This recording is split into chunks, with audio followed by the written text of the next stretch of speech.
Good evening.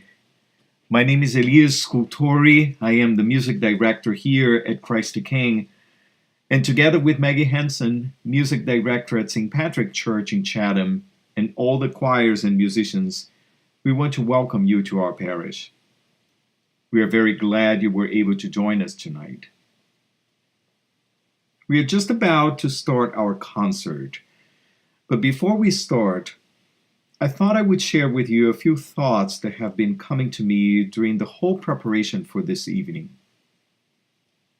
Tonight, we are 47 singers strong, and since this past September, these volunteer choir members have willingly and graciously put a great deal of effort into learning these pieces. I cannot express to you the love I feel for each one of them. Hours have been dedicated to perfecting these songs. And all through this time, a question kept coming to me over and over again. Why? Why do we stop the flow of our week, leave our families behind, drive in the dark, sometimes facing rain, wind, and cold? Why do we come to rehearsal? Why do we listen to that recording, practicing our notes over and over again? Why do we put up with demanding conductors who select crazy repertoire and keep asking us to make funny faces, look at them, change those vowels, sit up straight, and keep singing? Why do we, as the audience, leave the comfort of our homes in the middle of our weekend? Why did we come to church for a concert of a bunch of amateur singers singing these songs and carols? Why do we do this? And as I was asking all these questions, I was not aware that the answer was lying right in front of me, exactly in the music we were practicing. Magnificat. My soul magnifies the Lord, and my spirit rejoices in God my Savior. This was an impromptu song of a teenage girl sung more than 2,000 years ago. It happened in a moment when she realized she had been chosen to be nothing less than the Mother of God. Wonder, amazement, fear, confusion, doubt, excitement, all came together in one moment when words alone would not do. Words alone would not be able to express all the feelings she had inside of her. She couldn't help but sing. Months later, when Zechariah named his son John the Baptist, breaking with all traditions of the time and confirming his belief on the prophecy of the Messiah, he also burst into song. Blessed be the Lord, the God of Israel. He has come to his people and set them free. Going back centuries, Miriam, Moses' sister, after the Israelites had crossed the Red Sea, freeing them from the Egyptians, picked up the tambourine, started dancing and singing.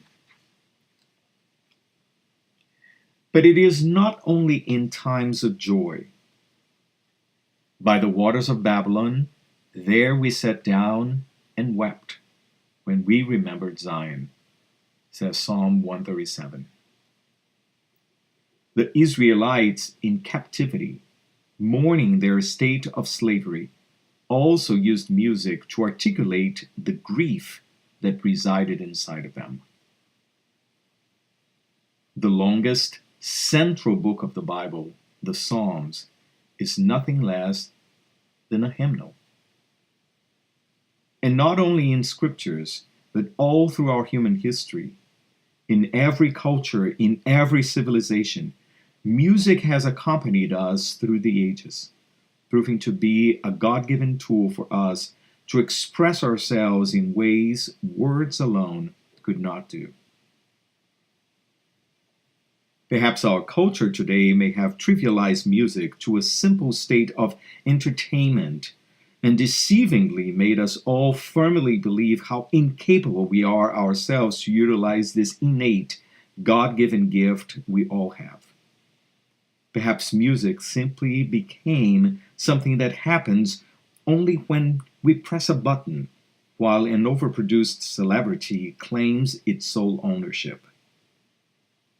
Even in our liturgies, music is just a filler while the priest walks down the aisle. But here we are. We just can't help it, right? The season of hope has begun, and we promptly, perhaps not really consciously, left the comfort of our homes and gather at this place. We know at some level that something magical is about to happen. Soon, sound waves are going to be dancing all through this room. Our neurons are going to be on fire, trying to decipher these impulses, trying to make sense of all this information. And in the midst of this, a miracle will happen.